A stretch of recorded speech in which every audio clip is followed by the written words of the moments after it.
Welcome to Movie Timelines, the show where you bet your life to win something big. And that's right, we're going to talk about horror movies that involve some sort of game show.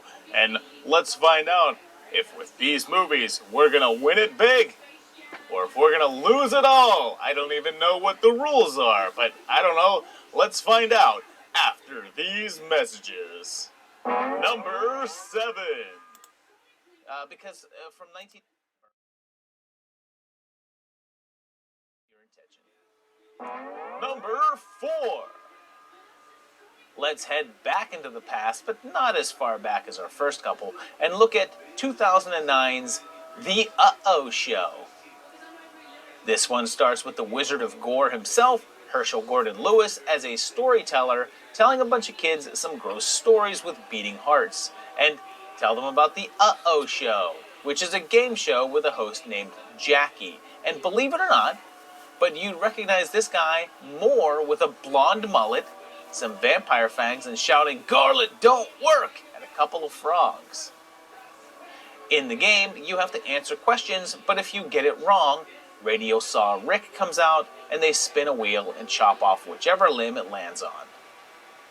Joel Wynkoop is also on hand, and they want him to pitch a new show for primetime that's cutting edge, but clearly, people don't all love the show since it's protested. There's also a journalist covering the show, and her boyfriend thinks he can win it, but she doesn't want him to go on. But he does anyway, and gets the chop. Meanwhile, Fred finds a book called Grimm Fairy Tales, and it comes with a show pitch to place people in fairy tale environments. Jackie wants nothing to do with it, though, and ends up teaming up with Jill and another reporter to uncover the dark secrets of the Uh-Oh Show. We're tied into the intro when it's said that Fred's uncle is Herschel, and the show he's creating is based around stories he would tell him, and it appears to be an anthology-style show. It has a Red Riding Hood segment, but I guess they didn't want a new game show? Because Grimm Fairy Tales appears to just be segments of people killing each other. It has some silliness like a Lloyd Kaufman cameo, and this piece of high comedy...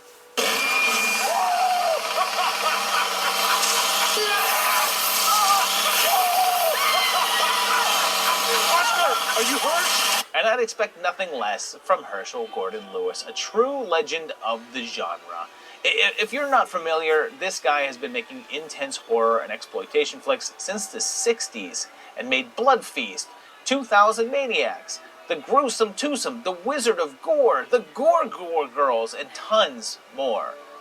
This is technically his final film, as he passed away in 2016, although he did some segments for an anthology called Herschel Gordon-Lewis's Blood Mania that was released posthumously.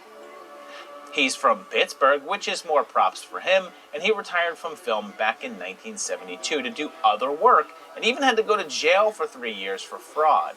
But in 2002, he decided to make a film comeback with Blood Feast 2, and this was his follow-up to that.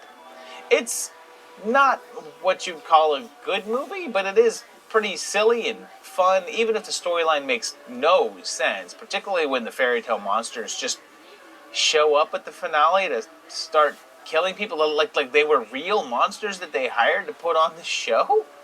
Number 3.